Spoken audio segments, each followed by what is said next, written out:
Hello, Steve here, half of Matchett and the Other Guy. Now, this episode of the show features the pair of us trying our hand at cooking. And now, neither of us are trained chefs, and nor do we pretend to be. And absolutely nothing in this recording should be taken as instructional advice, guidance concerning the correct storage, handling, and or the safe preparation of food. Please always stay safe in your kitchen and always follow the advice of trained professionals. This podcast is pure entertainment, nothing more. All right then, with our mutual, unabashed amateur status in the kitchen duly noted, on with the show. Hello and welcome to episode 13 of Matchett and the Other Guy. And you may already have noticed there is a definite difference in audio today. And Kevin, there is a very good reason for that difference in audio. Where are we and what are we doing today? We have moved our production from the porch into the kitchen. A few episodes ago, I teased up unintentionally the fact that one day we should have a go at making a proper Charentais French soup, as taught to me by my wonderful neighbour, Madame Fauconnet, who was so gracious and looked after me like a long-lost son when I moved to this tiny hamlet. And she taught me to cook. And one of the main things that she stressed from the outset when I used to sit in her kitchen for hours and hours during the day, because she was always cooking. Every day the house had these marvellous smells. But the one thing she wanted to instill in me from the outset is cooking doesn't need to be complicated. It's a pleasure. It's something that happens naturally, organically, every day in France, particularly. Surrounded. It alters as you go. It alters as you go. It's very much a matter of, now we're making a soup today. And really, the reason for making a good soup, according to Madame Fauconnet, is you're simply using up everything that you don't want to throw away. So I've got some mushrooms, some carrots, some garlic, a red onion, some potatoes. And on the right-hand side, you can see there, Kevin, I went out to my garden today and cut a big handful of fresh rosemary. Because the one thing Madame Fauconnet said to me when I first moved to Fayal was, Steve, you're going to have to plant rosemary. You're going to use it every day. In almost every dish you're going to make in Charentais cooking, you're going to be using rosemary. So, and what were you using the first time I came over and you cooked out? I think it was rosemary put on the barbecue. That's right. On top of the chicken and the bangers. Yes, that's absolutely right. Yes. And you can buy fresh rosemary from almost any store now. A lot of fresh herbs are available from many stores. And if you just take a couple of cuttings of that fresh rosemary, just remove the leaves off the bottom couple of inches and just put the cuttings in a glass of water. And just leave it in some sunlight, not strong sunlight, just on the windowsill or somewhere where it's going to get some natural sunlight. Within a couple of weeks, you should start to see roots. I mean, it's that simple. And then from there, you just put it in a pot or put it in the garden. It's very hardy. It's very resilient to temperature drops. It likes water, etc., likes sunshine, but it will survive almost anything, which is great because I'm not a gardener. I'm like my dad, who was a great gardener. How about you? Do you garden a lot? Do you grow things? I can't even remember. Barely as a child, Mom had a few tomatoes, little miniature tomatoes. Yeah. We had those. We had a crabapple tree, and that's about the extent that I can recall. Yeah. Just those little tomato plants. My sister, I think, had a few more. They'd always had something in the back, and they would grow something during the year. But, we just did not venture into that territory. Well, before we part today, having recorded this, allow me to give you a couple of shoots of fresh rosemary and just see if you can get some roots to grow in. Just for fun, just see what happens. We'll give it a go. Yeah, I mean, you can buy those rosemary shoots a couple of dollars. And a couple of dollars now, if you look around the lake house down here, I must have probably 10 or 12 fully, big, well-matured rosemary bushes, which is a good thing because, again, I use it almost every day. So we're going to be making chicken soup today. Yesterday, I roasted a chicken, and so we're going to be using the chicken to make that. But before we make the soup, we need to make the stock. And the stock is a very simple thing to make. So what you do to make the stock is, we've taken the chicken bones, the carcass of this, we removed all the flesh from the chicken. So all the good chicken we've removed from that. And so now we just, in this pot on our range here, we just have the carcass of the chicken. Now we're going to put some hot water in this saucepan and fill it about 3/4 of the way up. Put in our big bunch of fresh rosemary and then bring it to the boil. And that's it. It's that simple. It doesn't need to have anything else in. Now, a lot of folks will say, oh, you need to put vegetables in there and you need to put onions and garlic and different spices in the stock. Madam Falconet always told me, you don't need to do that. You're going to do that in the making of the soup. Exactly. Right? What we're trying to do at the moment is just get the stock, get the goodness out of the bones. So, if you allow me to just get over to the sink and we'll fill this up with cold water. And then, one essential, I've always been told, with making a stock, Kevin, is bring it to the boil. Make sure it brings to the boil, which is good for destroying most of the bacteria. I'm not sure anybody's going to guarantee that all the bacteria is killed in anything when something's brought to the boil, but it'll certainly help. I do know that whenever I watch survival shows on the TV and survival experts have found an unknown water source, the first thing they always do is say, boil it, boil it, boil it, it'll help to kill the bacteria. Well, if Bear Grylls comes in the front door while we're doing this, I think he'll be helpful. So there we go. So now we've got a pot of water, and that is about 3/4 full, and we're going to put our set that aflame, and we're ready to go. So that's all the way up. And now we're just going to take our rosemary that we gathered here, chopped about 10 minutes ago, and we're just going to put that in the pot. That's it. I'm going to save a little bit, because a little bit of that I'll put in the soup as we make the soup. But very good. That's a big handful. You can't really use too much. A lot of what we're doing here, a gentle listener, I mean, you might be thinking, well, you know, cooking doesn't really lend itself to an audio medium. It's really a visual medium. But there's nothing we can do about that. We're going to have some fun doing it with audio. You just have to close your eyes and imagine the scenes. I tell you what we could do, though, as we go on. We could take a few photographs, and hopefully we'll be able to put them on Twitter or onto a website. And so we can share that experience. Yeah. So we can definitely do that. Yeah. So what I think the best thing to do now is we'll shut off the audio while we get it up to boil, so we're not sort of wasting our podcast time by letting things come up to the boil. And then we'll be back here with you in 10 or 15 minutes, and then get on to the next stage. Exactly. How about that? All right, let's do that. See you in a bit. Okay, Kevin, we're back. Now, the stock has been brought to the boil, and we've turned it down a little bit to about medium heat. So it's on a rolling boil. Aromas are starting to fill the kitchen. Yeah, you can really smell that rosemary now, right? So the wonderful natural oils of the rosemary are being released from the rosemary stalks, and all the goodness from the chicken carcass and the little bit of chicken meat that's left on the bones is also coming out. And you can see already that the colour of the stock liquid is now turning almost golden yellow. Yes. Yeah. Definitely your chicken soup colouring. It's coming out. It's getting there. So that is the stock basis of the soup. So, Kevin, why don't you, if you'd be kind enough to chop a few of these vegetables. I'm going to start with these potatoes. Yeah. And Madame Falconet always liked to keep the potato skins when peeling potatoes, and she would add them to the stock. And the reason I don't do that is I'm always just a little afraid of the sand or grit that maybe, just let it go into the sink. The sand or grit that may be in the eyes of the potato and the skin. I'm always just a little sensitive about biting down on stuff like that, because the dental work in the States is so expensive. I'm not trying to avoid a cracked tooth. So I don't put the potato peelings into the stock. We'll have naked potatoes. Yeah, we'll have naked potatoes. So we'll peel the potatoes, chop them into quarters or thereabouts, inch and a half cube. Again, it doesn't need to be a drama, just a usable size.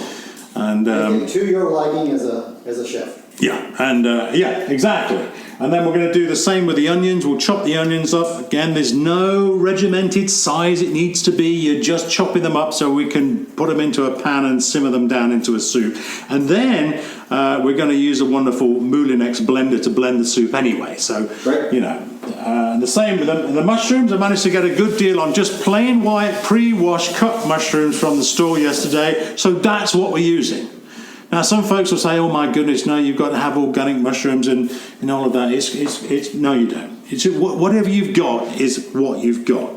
Now, I will say, Kevin, the one exception to austerity, as I sometimes like to describe the way that I cook, is, and again, this is something that Madame F taught me, Madame Fauconnet taught me. She said, you need to have extra virgin olive oil. You need to have it. Every kitchen should. Every kitchen should. And there are some chefs that will say extra virgin olive oil should only be used on salads and dressings. Don't cook with it. Now, when I suggested this to the Fauconnet, I got one of those expressions as if to say, who have you been talking to? Like this, because their understanding of olive oil is simply this: the best olive oil in the world is cold pressed extra virgin olive oil. And other than, you're not going to be frying with it. But for everything else, if you're making soup with it, if you're basting chicken with it, whatever you're doing, you want to be using extra virgin olive oil. Yeah, that's what she taught me, and that's what I do. Now, I have heard tales of celebrity chefs saying that they have to go to the same far-flung farmhouse in the Tuscan hills of Italy once a year to get their particular favourite brand of olive oil. It's a 3-day donkey ride. Now, again, when I explained that to my French neighbours, they looked at me and gave me one of those "ah bon" expressions. Oui, c'est comme ça. Peut-être c'est comme ça en Paris, mais par la campagne. Maybe they do that in Paris. Everything that was a bit strange was something that happened in Paris, not in the country. So, treat yourself, gentle listener, if you can afford to do so. Treat yourself to some extra virgin olive oil. And frankly, when you look at the cost of olive oil, a litre of good extra virgin olive oil, it's about the same as a bottle of wine. So, is it expensive? A bottle of wine is going to go in one meal, probably, with a table of 4. That 3 litre can of olive oil that I've got there has sat there for about 3 months. So I'm okay with that. But I would always say that it's one of my only concession to luxury.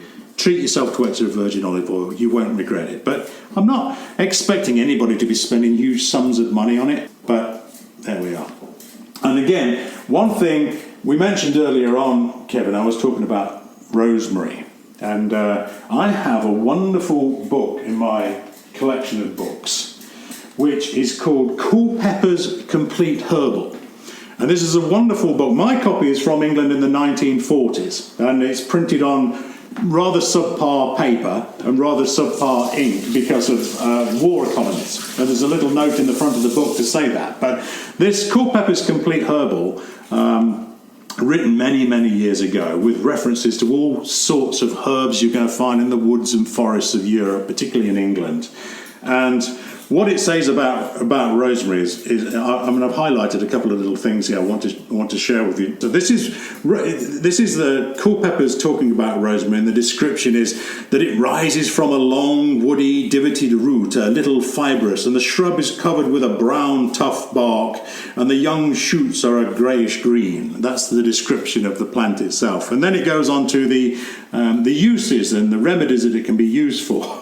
It says, it helps a weak memory and quickens the senses. Well, I'm all for that, personally. Yeah, I'm all for that. And then, it is a remedy for the windiness in the stomach, bowels and spleen, and expels it powerfully. Well, we all need some of that in our life, for sure, don't we? So there's We have to title this Wonder Soup. That's the joy of rosemary. So, yeah, we're good on rosemary, we're good on olive oil. Kevin, you're doing a great job of peeling the potatoes. We have now peeled potatoes, correct. Yeah. One other piece of advice I was taught, but not by Madame Fauconnet, but by Nigel Stepney, my chief mechanic at Benetton, was the most dangerous tool in your toolbox will be a blunt knife. Yes. So a knife should always be sharp. Otherwise, who knows what's likely to happen. Now, a sharp knife is, potentially dangerous enough, but a blunt knife, if you were to slip off, can cause all sorts of problems. So a sharp knife is what you need in your kitchen. Just be careful when you're using it. I'm chopping with a fine piece of cutlery. That's right. Yeah. So we'll chop.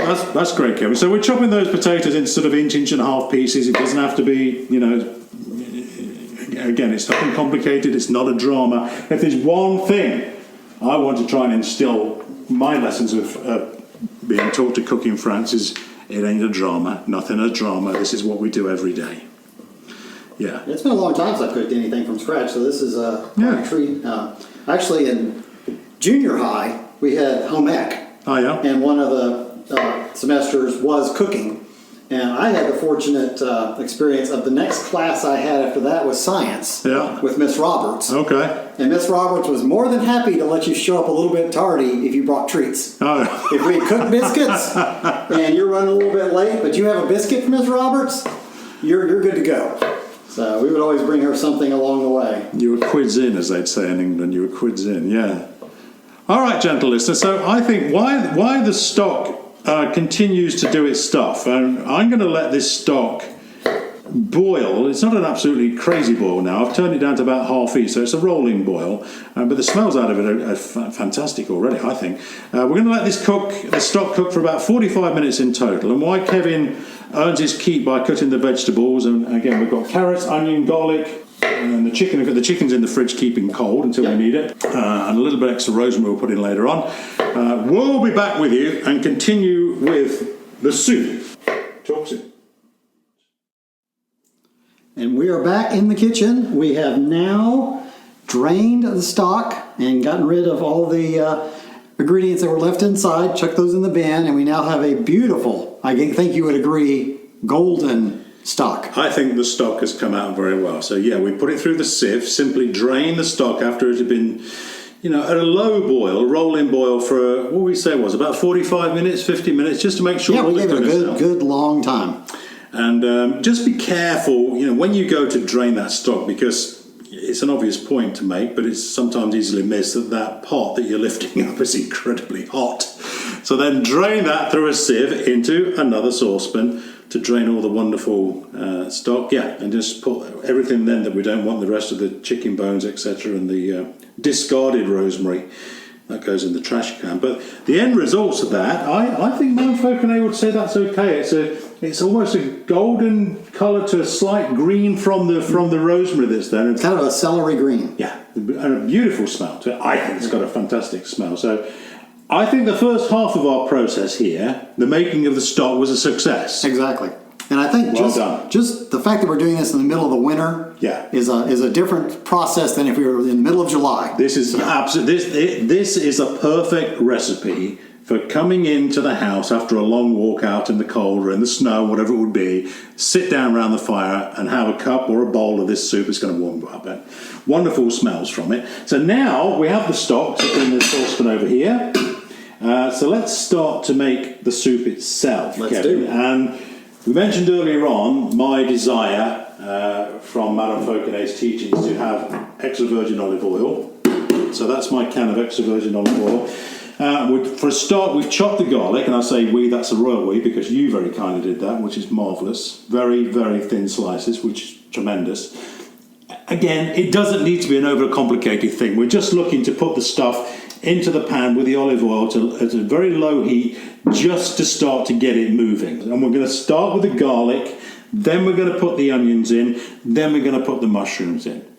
That's the way that Madame Fauconet showed me. I think it makes sense. When you start to see it cook, it kind of does seem logical to me. But again, look, if you put them in any other order and they're cut to different sizes, you're still going to end up with a great soup. So I wouldn't worry about any of that. Really. And everybody can bring in their own way of doing things. Yes, and you're absolutely right, because whenever you ask a chef or a cook with experience, for a recipe of something, they'll look at you like, well, there isn't. We're just going to do this. This is how we do it. You put a pinch of this in, a bit of that in.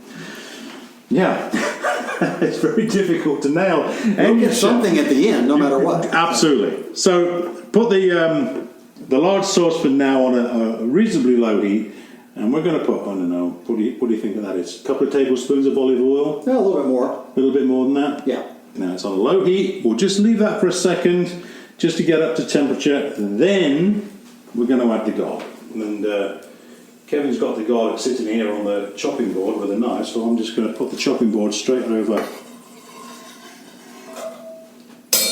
And there you go. Garlic is in. The garlic is in.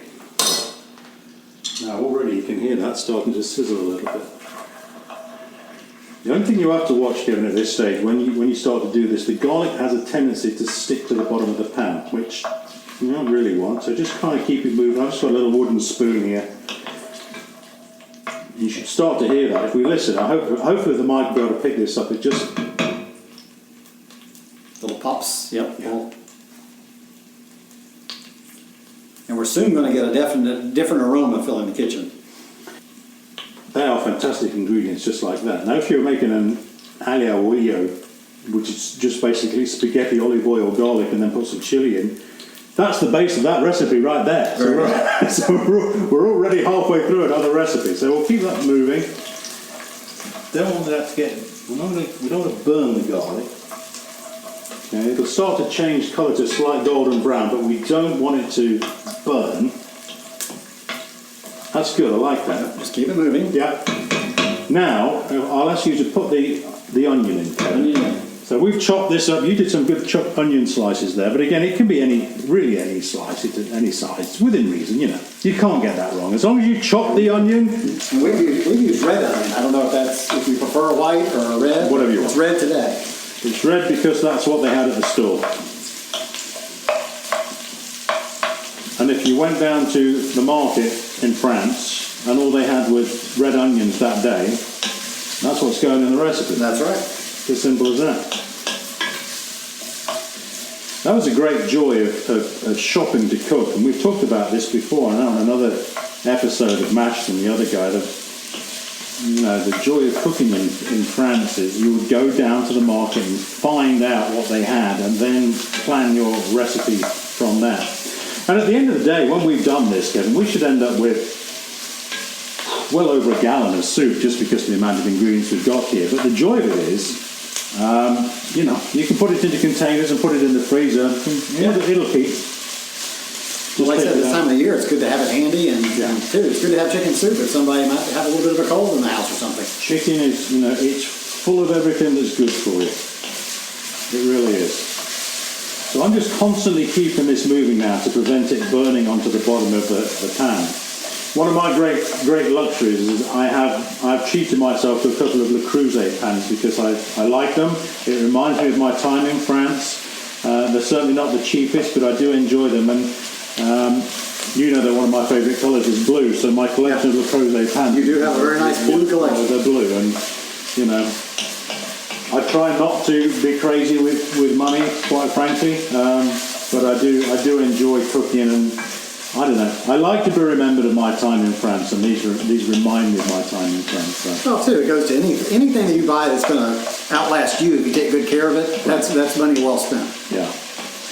And this pan on the right hand side, this frying pan, which is also a blue Le Creuset pan, I actually found that on eBay. And got a great deal on it as well. Awesome. So it's used, and it took me a while to clean it up and get it back to looking as good as it does, in my opinion, now. But you can do it. You can find them out there. And if you're prepared to buy used second-hand pans, find them on eBay or wherever your particular preferred trading site is. We're not affiliated with eBay, but wherever you find your second-hand items, you can get some real good bargains there. Oh yeah. All right. I think that's good.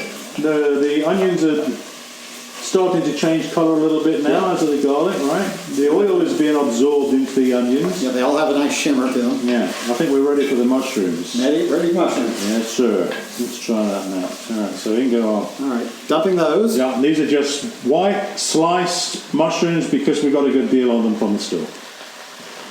We have washed them again, but the label says we don't need to do that, but we have done that. A little extra washing never hurt. No, I don't think so.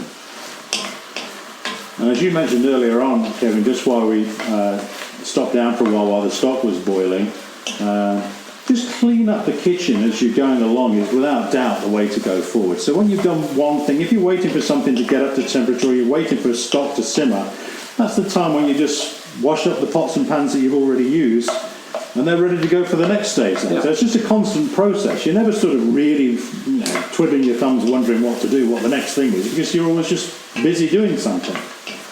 Then you're ready to enjoy with a clear mind and a clear kitchen. Exactly. We'll let that continue to Well, something sweat. something that the listener may not know is that anytime that you're in the kitchen or doing anything in this area of the house, you're watched over by Madame Fauconnet. Yes. They may not know the famous picture that's on the fridge. I have a photograph of Monsieur and Madame Fauconnet on the fridge. I don't have many photographs of that time, but we'll try and post that picture just so you can see the Fauconnet in there. I've noticed ever since the first time I came to visit here. They're just a wonderful couple that were very warm and welcoming, and again, I've said it at times, they took me under their wing and looked after me and taught me to speak French.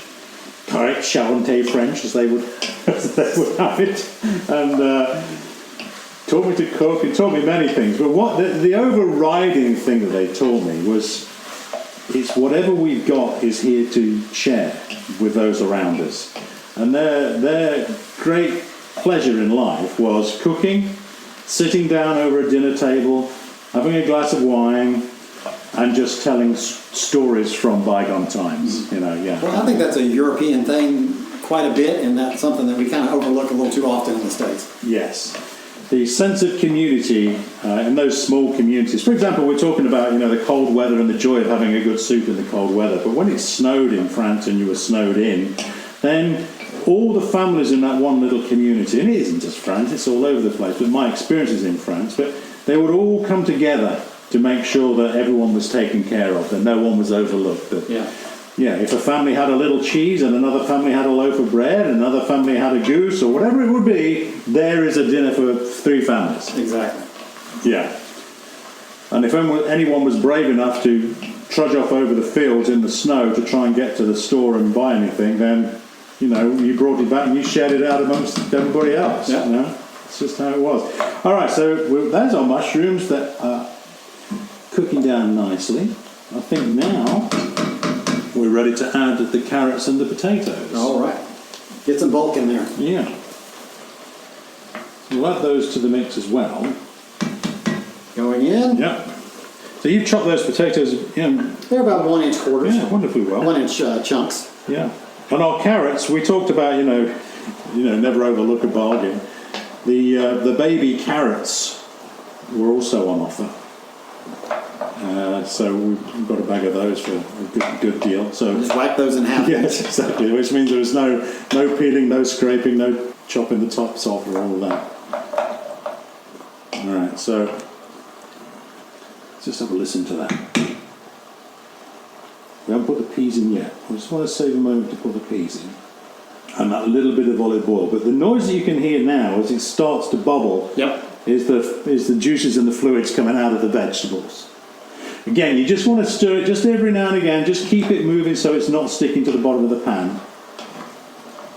But we've gone off that. That noise has definitely changed now. It's no longer the sizzle of the olive oil. That's been absorbed into the veg. Now the noise that you can hear are the wonderful juices and aromas from the fresh vegetables as it starts to sweat down. I've always known this process, I'm just going to take a photograph while we're doing this, Kevin, because I'd like to post this if we can later. Just show you, wonderful. Well, I think we need documentation to prove we just didn't throw sound effects and just we're just sitting here at the bar or something like that instead. Yeah, that's right, yeah. This proves that we actually made it. Here we go, snap. Play the sizzling sound effect. We've done it, so we've got that. We've got the snap of that. Okay. The last thing we need to put in is our 1 can of garden peas. So, all right. So let's do that. Dumping can of peas. Yeah, these are unsalted. It just doesn't matter if you don't like your salt or prefer not to have salt. Well, you're going to buy unsalted peas. It doesn't matter. Whatever you've got, put the peas in. Don't put the peas in. Put in whatever you've got. Well, and aesthetically, now we've got the purple of the red onion. We've got the orange of the carrots. We've got the green of the peas. So It's not only delicious smelling, it's delicious looking. You're telling me to take another photograph, aren't you? That's where you're going with that. You cannot call that a subtle hint. Go right ahead. Okay, I'm going to take another photograph. Now. Oh, yeah. So the only thing left to put in is chicken. I'm going to put that in now. And what I've done is taken cut and pulled all the little bits of the dark meat from the chicken, from the bones, before we made the stock. So I'm adding those in now.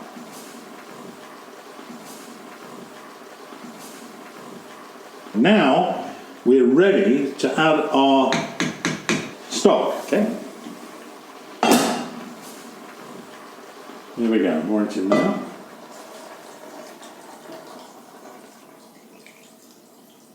Calms the sizzle. Yeah.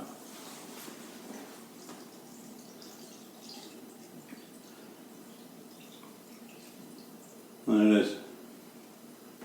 Now we can say it's officially starting to look like soup. Now it's looking like it. I'm going to turn the heat up high now because I'd like to get this up to a boil. We've already had the stock up to a boil when we made it, of course, but now I like to just bring it up to a boil again. There's health reasons for doing that. And as soon as it's up to a boil, Madame Fauconnet always told me, bring it to a boil, then pull it straight back down again. So it's only boiling just for a few seconds, just to make sure that it's reached that temperature. And then we'll bring it down and simmer it. Well, one thing I've noticed is we've not added any salt or anything like that. It's a very natural soup.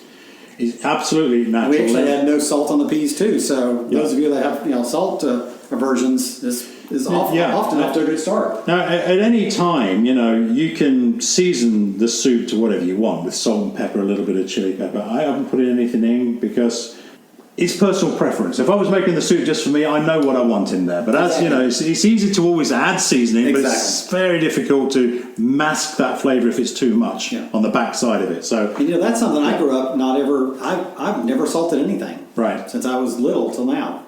Well, very, very rarely would I add salt to anything.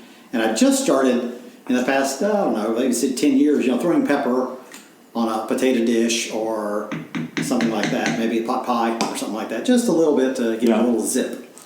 Well, we're not supposed to have too much salt these days. Exactly. So I always said I'm doing hopefully the right thing by avoiding it anyway. Yeah. But then I'll get, and something already has it made in it, but still. How are you with black pepper? Are you okay with black pepper? That's what I was just saying. I've just started kind of adding it to certain things. Yeah. And I think it definitely enhances some of it. Again, I think we had in a previous discussion that when my mom cooked, she wasn't very adventurous. Yeah. Didn't like anything remotely spicy, so I don't remember growing up with it. Well, usually at this point I would put salt, pepper, and a little bit of chili pepper in, but because we're going to share this soup around, we're not going to do that. Yeah, and we can always add it. Yeah, you can add in whatever you want, and as you say, some folks like it very salty, some cannot have salt. Entirely up to the individual. My wife loves a good salty dish, so she'll add some, I'm sure, to her little bowl there. All right, well, we're going to stop down again just while we now cook the soup. So we're going to wait for the soup to come up to the boil, and then we're going to drop the temperature down to a simmer and simmer it for around 40-45 minutes, thereabouts. We want it just to start to, everything will become soft and malleable and pliable in the pot. And then when we come back, we'll show you the Moulinex part of it with a food blender and go through that last stage. But I think that's looking pretty good. I think it's looking wonderful. Yeah, it's smelling pretty good too. All right. All right, gentle listeners, stick with us. We'll be right back. 45 minutes, there or thereabouts, has passed. Would you say something like that? Somewhere around there, and the aromas are wafting through the house now. Yes, it's looking very good. It's smelling very good, which is terrific. So now we've got the soup on an absolute gentle simmer. And now we're going to make the one exception to modernity, and we have here, we're going to Moulinex it or put it through a food blender, but it's one of those food blenders, Kevin, that you put straight into the pot. You don't take the soup and put it into a blender, back into the machine and put it back in again. And the one I've got is called a Cognac Smart Stick, and it's exactly the same one that Madame Fauconnet had. Now, being of the countryside in France, she had one of the original hand-cranked Moulinex. But when her husband René brought one of these home from the shop, Madame Fauconnet was absolutely thrilled. Ooh la la, you know, everything's modern in this house. So Happy to join the 20th century on that one. Absolutely. So now we're going to do that. So the noise is going to be quite high, I think, using this Moulinex, but we're now going to blend the soup down and it'll change texture completely. We had taken a photograph of it just prior to this, so we can see it before and after the Moulinex stage, if you like. So let's put this through and then see. Again, documentation is proof. Yes, absolutely. Here we go.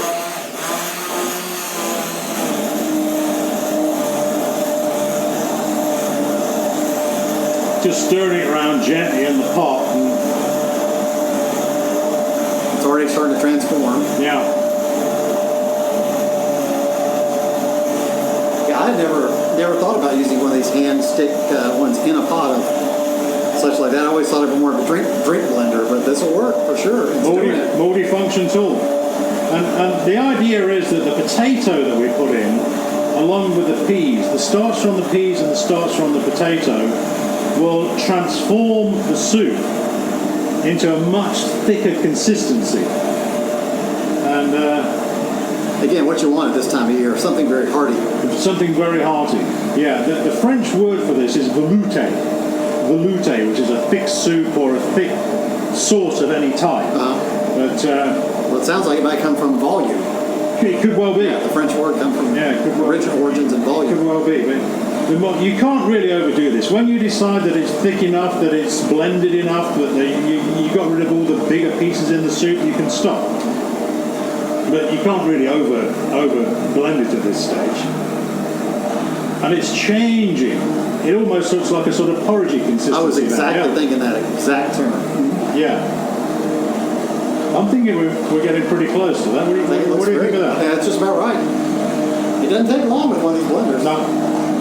No, and the only other way to do it in olden times, you would take a ladle, take the hot soup, so you always risk of burning yourself, and put it through this hand blender and blend it down and again and again and again. So again, I think when my French neighbours saw this wonderful piece of modern technology, they just loved it. Like, oh la la. All right, let's. I can't stop doing that. I'm going to do it for 10 more seconds and then stop. Now it's changing. Now all of a sudden it's looking a lot more uniform. Yep. Yeah, please turn it off before you lift it out. Yes, we'll do that. We'll both be covered. There we go. Just like that. Very good. And then to clean this, the device simply splits into two. So we can put the part with the electric motor down, and then if you'd be kind enough to put that into the kitchen sink. And now I'm going to try and take a photograph of this, and I wonder whether or not the mic will pick it up, Kevin. So when you've run the blender through the water, just come and have a look at the soup now, and I'll show you this wonderful. This is the tip that it's right. It looks like lava. Yep. It's just bubbling up. Just see if I can get it. Couple pieces shot outside the pipe. It's alive. The soup is alive. So now we can turn the soup off. And it's nearly done. It's folding up wonderfully. It looks like a sort of cream, doesn't it now? It kind of looks like a squash soup. Yeah. Yeah, it does, yeah. Yeah. And then finally, the pièce de résistance, as they like to say, we'll take some of the last sprigs of rosemary and just hold the sprig and run your fingers backwards down the stem. And what that'll do is just pull some of the leaves off. Strip them off. Just strip them off. Just enough, really. And this is probably more for garnish than anything else at this stage because there's a lot of rosemary in the stock, as you remember when you're making the stock. But yeah, the flavor's in there for sure. Just a little bit. We're getting to the close of our soup making experience. But that's it. I think that is our wintry chicken soup as made to dear old Madame Fauconnet's recipe in the Charente in France, in the tiny little hamlet of Fayol. And sitting in her kitchen when the snow was coming down, that was exactly the recipe that she would teach me to make. Beautiful. There is only one final step that we need to try, of course, and that is to try the soup. And I'm just going to move this soup. I think any chef agrees that's the most important step. Yeah. Let's see. Or it's all for naught. It's all for naught. Put your little sample into a bowl over here. Yep. We've got proper, what you call proper crockery. Yeah, I mean, they look like little fun country bowls. I'm not sure where I got these from, actually, but We'll take a photograph of the soup in the bowls before we try it. How about that? That'll work. Yeah, just to get an idea. Again, proof. Yeah. The proof is in the pudding. One thing that's evident is it is standing up, by which I mean, it has got form to it. It is very thick and veloute as It's well. got body. It's got body. It's absolutely got body. Yes, it's a great thing. All right. Now to look, and I've really never had this, but it looks like kind of like a butternut squash look to me. It does. It is very thick, unctuous, as they say. All right, so that's our soup. Now, I'm just going to go and get my camera. So if you keep our gentle listener occupied while I just get my camera. Well, I'm going to guard them to make sure that the assorted critters of the woodlands don't come in here and try to steal the soup while we're trying to get some photography taken here. I think we'll be all right. I've got my phone. I'm trying to get it onto camera. The woodland creatures are probably beckoning at the door. Yeah, there we go. Gosh, it does look very thick, I must say. There we go. Okay, we've got it. Very good. We've got the photographic evidence of it. Here's a spoon, good sir. Help yourself to a bowl, and let's see what this wonderful concoction actually tastes I like. think we must say bon appetit. Bon appetit. Yes, and bon appetit, Madame Fauconnet. Merci beaucoup. But I think it's buttery. You think there's a little bit of and there's no butter in it, but kind of a buttery texture. Yeah. Yep. I think that's okay, actually. Oh yeah. I like it. Yeah, I think it adds to it. Taste the chicken very much. Yep. There's no doubt that you can taste the rosemary in it, but we did use quite a lot of rosemary. We very rosemaried it up. Definitely good on a winter's day as today. Well, as immodest as this is going to sound, I think we did okay there. I think we did. Yeah. Two chaps poking around the kitchen and we came up with something. We may survive another day. Till the troops arrive. Okay, gentle listener, thank you very much for sticking with us through that. We hope you enjoyed it. And again, the golden takeaway's got to be, it isn't complicated, it doesn't have to be a drama. Cook things gently. One of Madame Fauconnet's great phrases she always used to say to me when we were cooking was doucement, which means slowly, doucement. Don't rush anything. Savor the process. Savor the process. Savor the dish. Nothing needs to be at high heat. You don't need to see flames and all of that. Everything nice. You don't have to be Benihana at your house. That's right. All right. Well, I think it's time for us to sign off, Kevin. I think so. I think we've done quite an interesting new venture on this one. Yeah. Hey. And if you like the idea of these, this cooking that we've done today, and you'd like us to attempt to do something else, maybe we should try one of Kevin's recipes next time. How about that? I think that'd be kind of a cool thing. Sounds like another adventure in the kitchen. Take care and see you next time. See you then.